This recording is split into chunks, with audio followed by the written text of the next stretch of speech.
लगता क्या है शाजिर आपका? अरे हम तो कब से कैद में आने के लिए तैयार हैं, लेकिन अफसोस कि कोई कैद करता ही नहीं। मुझे लगता था कि तुम्हारा दोस्त पागल है, लेकिन अब मुझे यकीन हो गया कि उसकी दिमागी हालत ठीक नहीं है। क्या हुआ? एक लम्हे में वो खफा हो जाता है और अगले ही पल में ऐसे बिहेव करता है जैसे कुछ हुआ ही नहीं। तो सिर्फ बिजनेस पार्टनर है ना? पहले मैंने तुम्हें समझाया था ना, तुम दूर रहो उससे, वो ठीक नहीं है तुम्हारे लिए।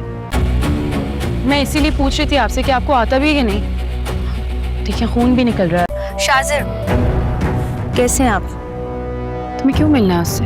अब तो निकलने दो ना, तुम्हें कौन सा फर्क पड़ता है? किसी को चोट लगे या कोई मर जाए। कुछ अजीब सा ही है वो। ऐसा क्यों लगा तुम्हें? तभी तो अकेले घूम रहे। आप भी तो उसकी गाड़ी में घूमती हैं, सारा सारा दिन उसके साथ ऑफिस में काम करती हैं, और तो आप उसकी कॉल्स भी पिक करती हैं। शाजर शिफा के लिए इतना सब कुछ कर रहा होता है, मगर शिफा इसे मुसलसल नज़रअंदाज करती रहती है।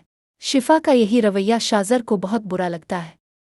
दोनों ऑफिस में मौजूद होते हैं कि अचानक काम करते हुए शाजर को चोट लग जाती है।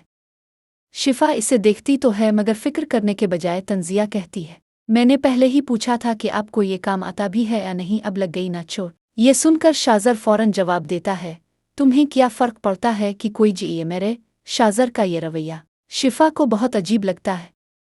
घर आकर शिफा माँ से कहती है, पहले मुझे लगता था कि शाजर सिर्फ पागल है, मगर अब तो यकीन हो गया है कि इसके दिमाग की हालत ठीक नहीं है।